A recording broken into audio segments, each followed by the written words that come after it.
महाभारत का युद्ध समाप्त हुआ। पांडव और श्री कृष्ण भी इस संसार से विदा हो गए और कलयुग का आरंभ हो चुका था। परंतु व्यास मुनि ने महाभारत के माध्यम से एक गहरी भविष्यवाणी छोड़ दी कि ये अंधकारमय युग हमेशा नहीं रहेगा। जब अधर्म, अन्याय और हिंसा अपनी चरम सीमा पर पहुंच जाएगी, जब मानवता अपने ही अस्तित्व को नष्ट करने लगेगी और जब कोई भी धर्म की रक्षा के लिए खड़ा नहीं होगा, तो भगवान विष्णु का कल्कि अवतार प्रकट होगा। एक ऐसा दिव्य योद्धा जो श्वेत घोड़े पर सवार होकर हाथ में ज्वलंत तलवार लेकर आएगा और कलयुग के अंत का उद्घोष करेगा। महाभारत हमें बताती है कि हर युग की एक सीमा होती है। सतयुग में धर्म चारों पैरों पर खड़ा था, त्रेता युग में 3 पर, द्वापर में 2 पर और अब कलयुग में वह केवल 1 पैर पर टिका है। इसका अर्थ है कि धर्म आज सबसे कमजोर है और यही समय है जब अधर्म सबसे ताकतवर दिखता है। परंतु महाभारत की गाथा हमें यह भी सिखाती है कि अंधकार चाहे कितना भी गहरा हो, अंततः प्रकाश की जीत होती है।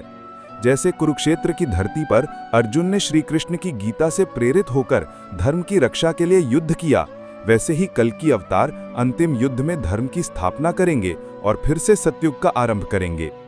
व्यास मुनि का संदेश स्पष्ट था।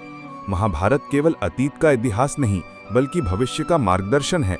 यह हमें चेतावनी देता है कि सत्ता, लालच और ईर्ष्या यदि रिश्तों से बड़ा हो जाए तो सभ्यता का विनाश तय है। और यह हमें प्रेरणा भी देता है कि चाहे हालात कितने भी कठिन हों, धर्म के मार्ग पर चलने वाला अंततः विजयी होता है। महाभारत की सीख यह है कि जीवन युद्ध भूमि की तरह है, जहां हर इंसान को अर्जुन की तरह अपने संशय और मोह को त्याग कर सत्य और कर्तव्य का मार्ग चुनना पड़ता है। और श्री कृष्ण की गीता यही कहती है कि कर्तव्य करते रहो, फल की चिंता मत करो। आज भी जब हम महाभारत को सुनते हैं तो केवल एक कहानी नहीं सुनते, बल्कि एक दर्पण देखते हैं जिसमें हमारी कमजोरियां, हमारे संघर्ष और हमारा भविष्य झलकता है। कल्कि अवतार की भविष्यवाणी हमें ये आशा देती है कि कलयुग का अंधकार हमेशा नहीं रहेगा और धर्म की स्थापना फिर से होगी। लेकिन साथ ही यह भी याद दिलाती है कि जब तक वह समय नहीं आता, तब तक हमें स्वयं अपने भीतर के अर्जुन को जागृत करना होगा और श्री कृष्ण की गीता को जीवन का मार्गदर्शक बनाना होगा। यही महाभारत की सबसे बड़ी सीख है कि हर युग में धर्म की रक्षा जरूरी है और हर इंसान को अपने हिस्से का युद्ध स्वयं लड़ना होता है।